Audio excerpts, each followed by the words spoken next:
How would you define your dyslexia? I think the biggest problems I have are other people not knowing what dyslexia is. For instance, people will rattle off phone numbers to me. People will give me instructions and they expect me to remember them. One of my problems is that I've got a poor short-term memory.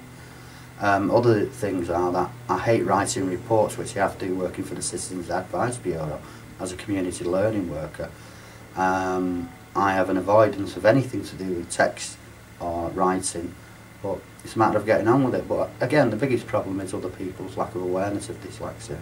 The main problem is my short-term memory, that I can't remember things, I have to write them down, and with numbers I get phone numbers the wrong way round.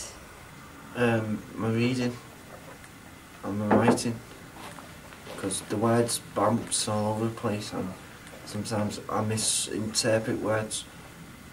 I'm a typical character of dyslexia, but my peak is definitely spelling, reading, which is the two top things that you think of dyslexia, but then it has a side effect of then confidence, being able to make sentences, you know, when writing essays and stuff like that, and memory and organisation.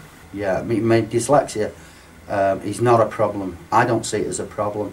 It's the way that we function in society that is a problem, and it's the way society is constructed that creates the problems. That's the biggest problem in this, is this embarrassment.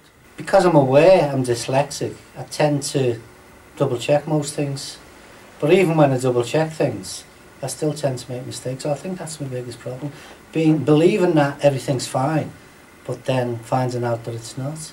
Some of my friends seem to just do assessments the night before, and I just troll over them for 2 or maybe 3 weeks.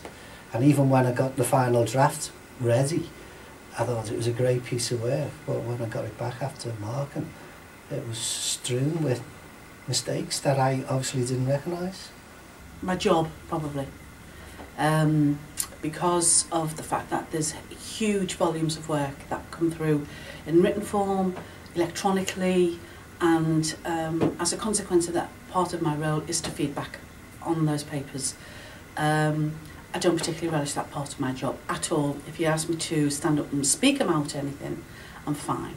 But the reading and responding, either manually, written, electronically, don't particularly like.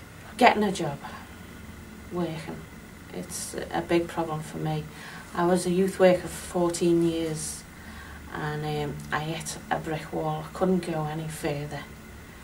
Part-time qualified, and I wanted to go higher, you know, and I just couldn't. They advised me not to do. It took me twice as long to do the part-time, so if I do the full-time it would have took me even longer, so it was just, I just had to pack it in. People who have dyslexia and are not aware of it, those are the people who are suffering the most.